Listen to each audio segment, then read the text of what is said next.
Hello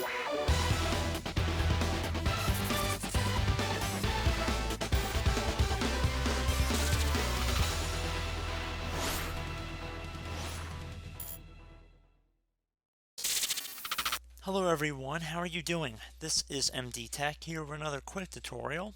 In today's tutorial, I'm going to show you guys how to roll back driver on your Windows computer. So this should be a fairly straightforward tutorial, and without further ado, let's jump right into it. So we're going to start by opening up the Start menu, and you want to type in Device Manager. Best Match should come back with Device Manager right above Control Panel. You want to left click on that one time to open it up. Now you want to expand whatever category has the driver that you want to roll back.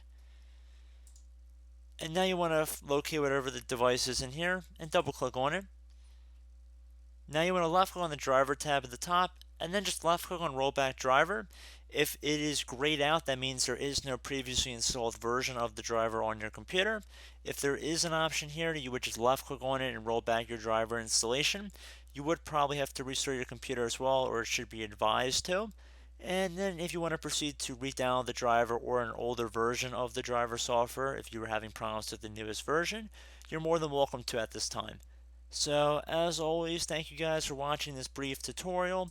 I do hope I was able to help you out, and as always, thank you for watching, and I look forward to catching you all in the next tutorial. Goodbye.